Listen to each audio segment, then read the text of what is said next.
up, Tzu Chi volunteers in Taiwan encourage members of the public to avoid burning joss paper.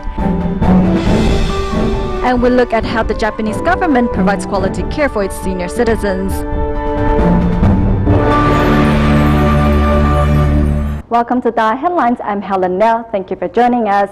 As the 7th lunar month draws near, members of the public will burn joss paper to honor the deceased. However, this traditional practice causes air pollution and fire accidents. Therefore, Wanghua Tzu Chi volunteers in Taipei organized a tea gathering to encourage members of the public to avoid burning joss paper. Last year, when I burned joss paper, it caused a big fire. Sharing my experience here today, I feel ashamed of my actions. The fire that occurred from the burning of joss paper has made Lin Yuecai realize that it can be dangerous and that it is a pollutant. Every time when I was burning joss paper, my husband and my son would ask me, is it necessary to burn so much of it? When they commented on what I was doing, I always told them to shut up. Now I feel regret for my attitude. How stupid was I for saying that to my family? As the 7th lunar month is around the corner, Wanghua Tzu Chi volunteers held a tea gathering to encourage local residents to abstain from burning joss paper. As well, Tzu Chi volunteer Liu Jiameng seized the chance to share the benefits of vegetarianism with the attendees. I plan to divorce him on our 20th wedding anniversary. The divorce agreement was all ready for him to sign. He was a really mean husband. However, on our 16th anniversary, he was diagnosed with oral cancer.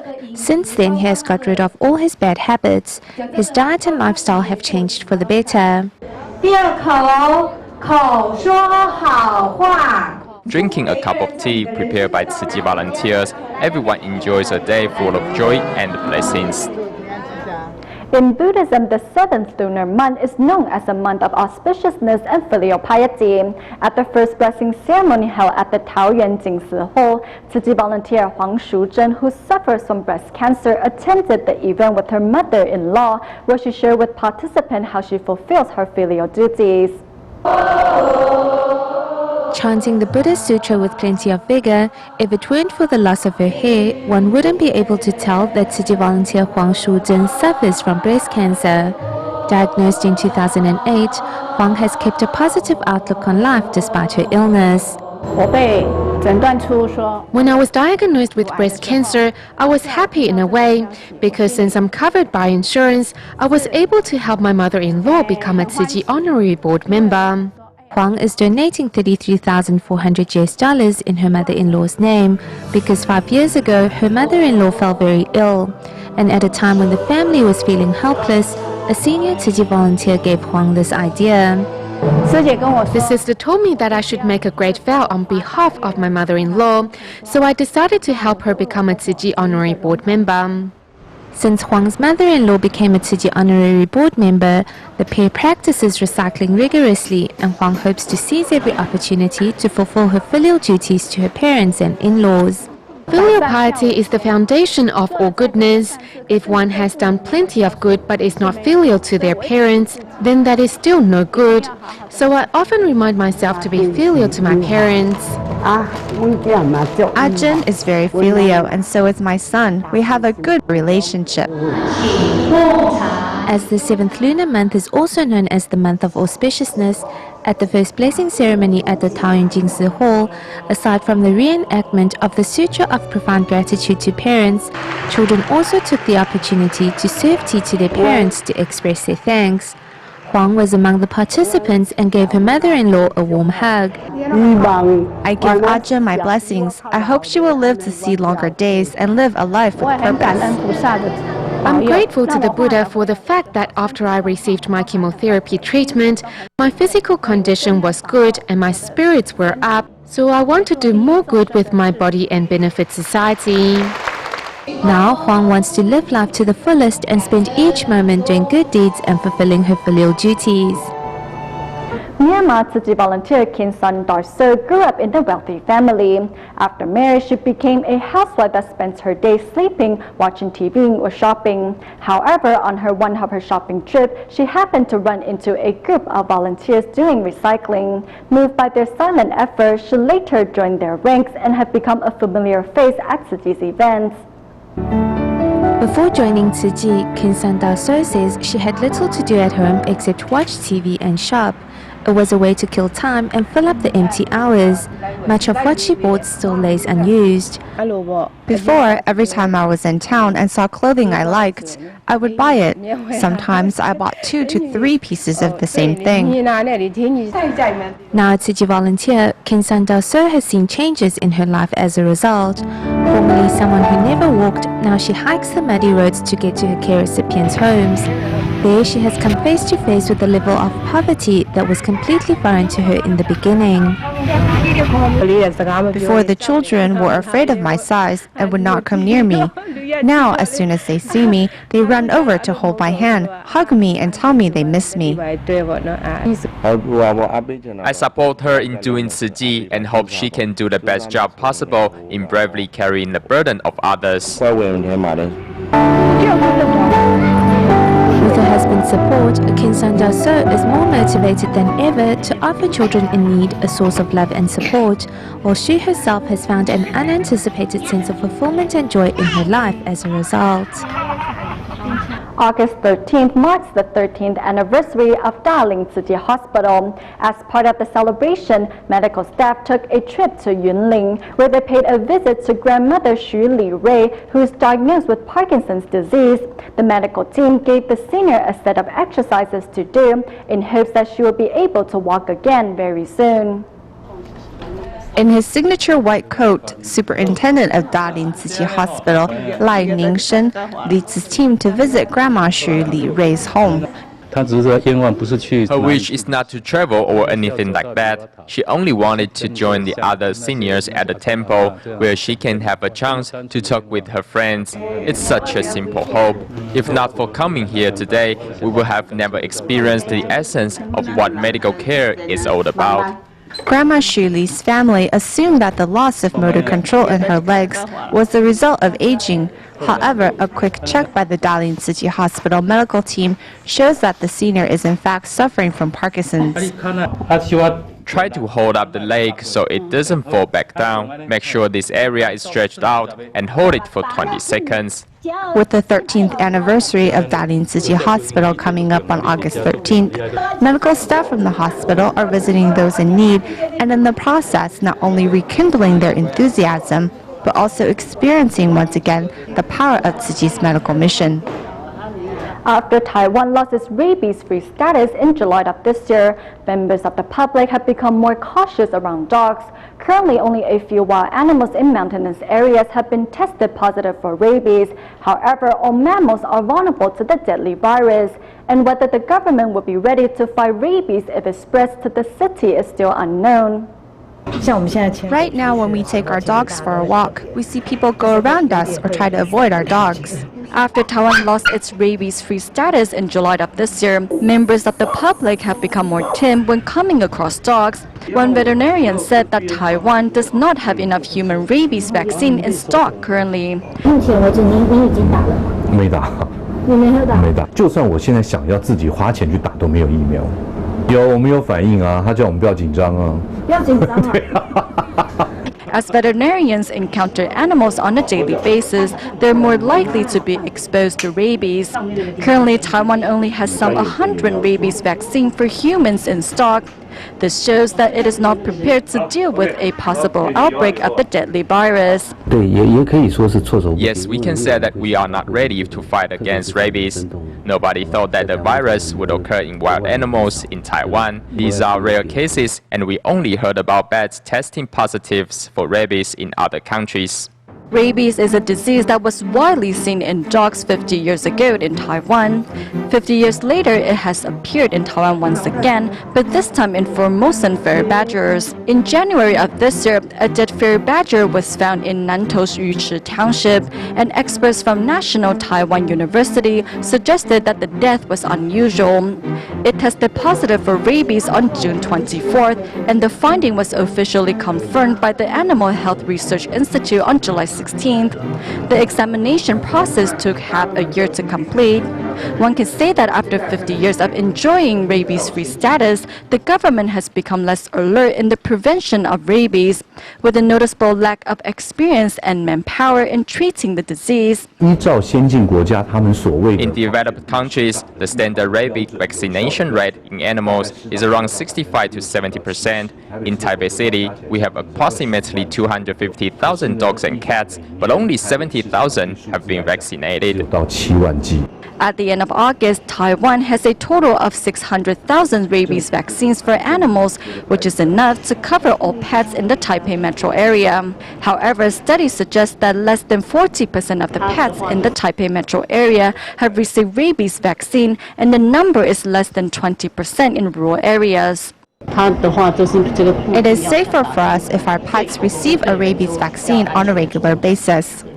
Although currently only wild animals have tested positive for rabies, the virus can affect all mammals. Experts suggest that rats can also become a carrier of rabies. Rats are also vulnerable to rabies because they are mammals and a warm-blooded animal.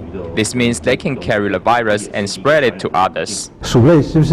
According to studies, the chance of a Morodia being a carrier of rabies or spreading the virus is very low. Although experts explain that rabies will not spread to the cities, no one is 100% sure that it won't happen.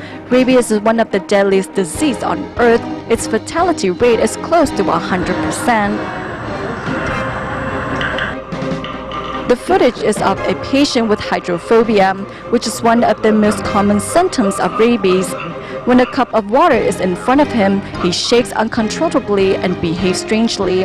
When an animal is infected with rabies, it tends to act aggressively even towards its owner.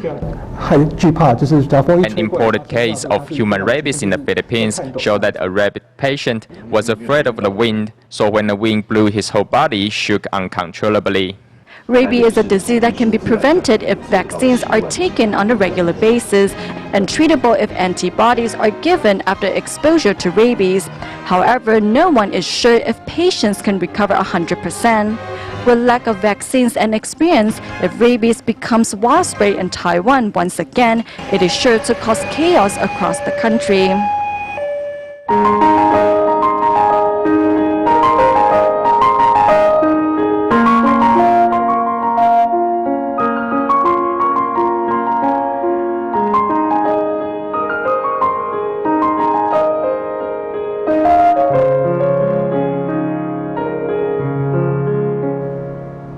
Japan is known for the longevity of its citizens. However, the country's rising life expectancies and decreasing birth rate means that citizens 65 and older now account for 24.1% of the overall population. To handle this, the government of Japan has established many nursing facilities to care for the elderly.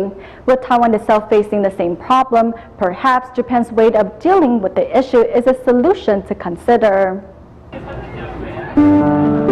I am a fourth-year student majoring in Japanese at the Department of Oriental Language and Literature in Tzu University. I have been looking for my direction in life. This is the last summer before Tzu University students Chen Yujun graduates, and she has been wondering about her career path. Thinking of entering the long-term care sector, Chen decided to visit Japan for further insights.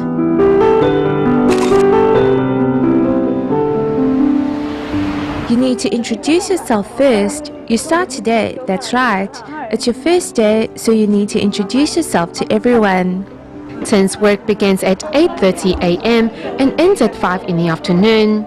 On her first day, the student is asked to memorize all the seniors' names and soon learns to deliver drinks to each grandpa and grandma.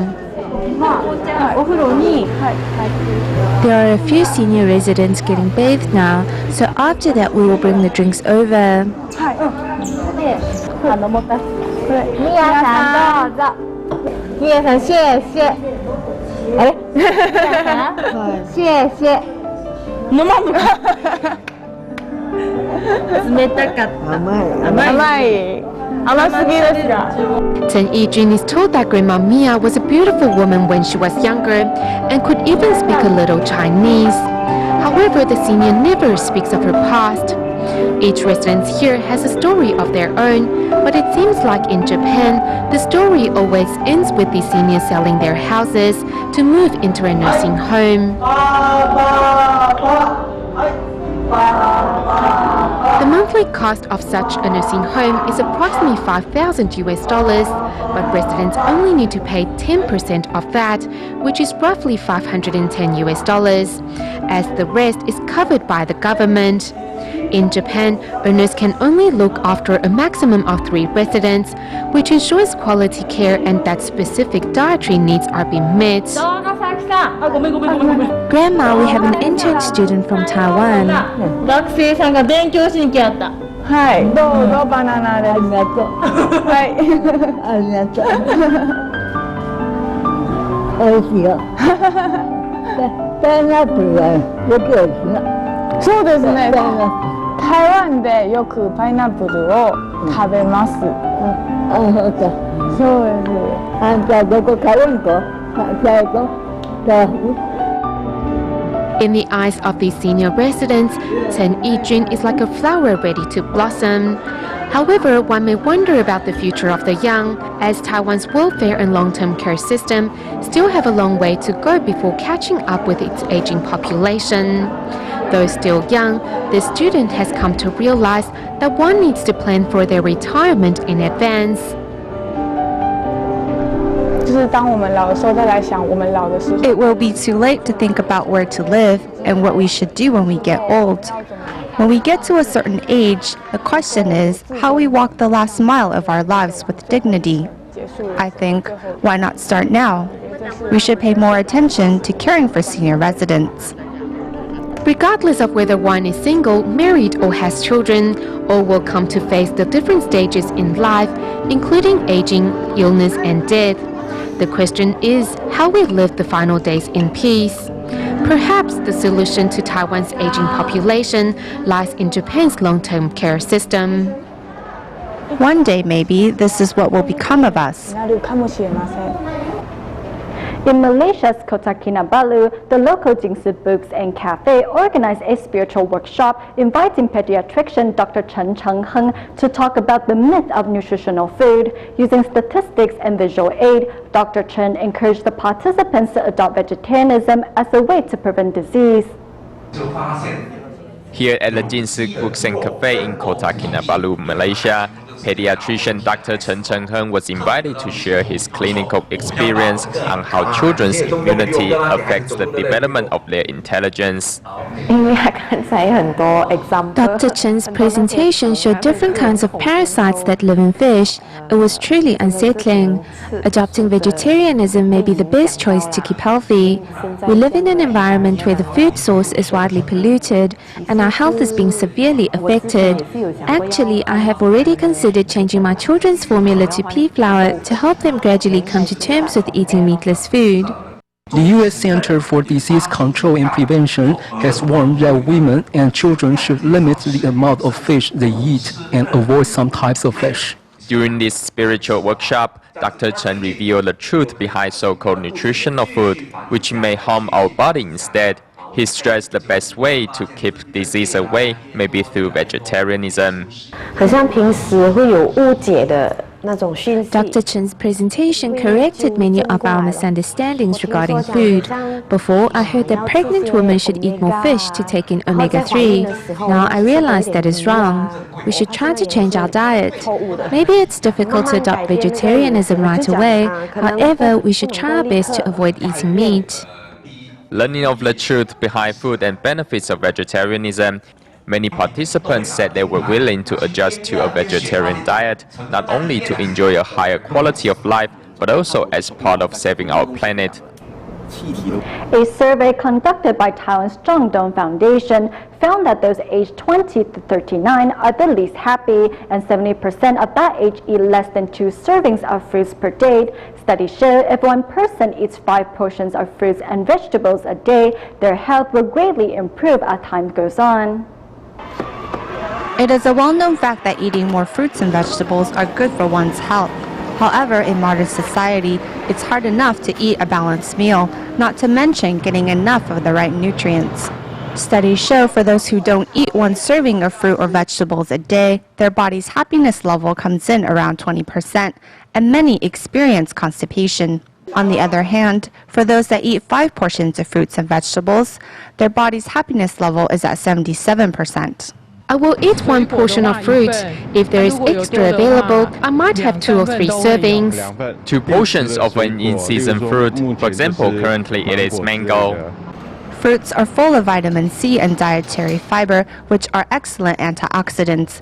Besides eating the fruits raw, it can also be incorporated into our meals. It has been shown that by eating 2 extra servings of fruits and vegetables for 2 weeks can increase one's health by 10%. Every day we should eat 5 servings of fruit and vegetables, half a bowl of multigrain rice and 1 spoonful of nuts, and we should have enough nutrients for that day. Picking in-season fruits like papaya, kiwi, oranges can help one meet the 5 daily serving requirements and to maintain a high level of happiness and a healthy body. After 2 international exchange visits from the Tainan Tzu Chi Senior High School to the Penang Chinese Girls Private High School in Malaysia, the 2 schools officially became sister schools and a memorandum of cooperation was signed. It is hoped the cooperation will broaden the students' horizons and help them further understand Malaysian culture. Under the witness of all, the Penang Chinese Girls Private High School and the Tainan Tzu Chi Senior High School signed a memorandum of cooperation to officially become sister schools. For 2 consecutive years, the Tainan Tzu Chi Senior High School has organized international exchange trips to the Malaysian school. As for this year, a 4-day camp was organized for the Taiwanese students to experience Malaysian culture. Given this opportunity, we were able to promote Tzu Chi's humanistic education, and it gives our students an opportunity to learn from their counterparts and broaden their outlook. With the new agreement, we have officially become sister schools, and I hope that this will serve as a platform for further interaction and exchange in the future.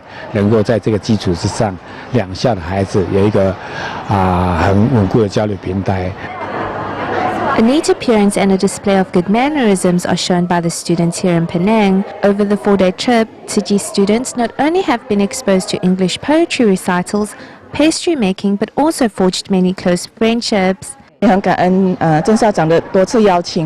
are truly grateful to Principal Zhen for affording us so many opportunities. The exchanges have also been an eye-opener for us. Hence, at the end of this year, we hope to send a group of our students to Tainan Tzu Chi Senior High School. The students' humanistic qualities are an example for our students. Crossing international boundaries, this memorandum of cooperation marks a new milestone in Tzu Chi's educational mission. We go back to Taiwan at the end of the show to encourage youngsters to embrace vegetarianism. Tainan Tzu Chi's designed a vegetarian food DIY class for the summer camp they organized. After trying their homemade vegetarian dishes, many students say that they will make these cuisines for their family members when they go home. We'll leave you with these images. Thank you for watching DaAi Headlines. Goodbye.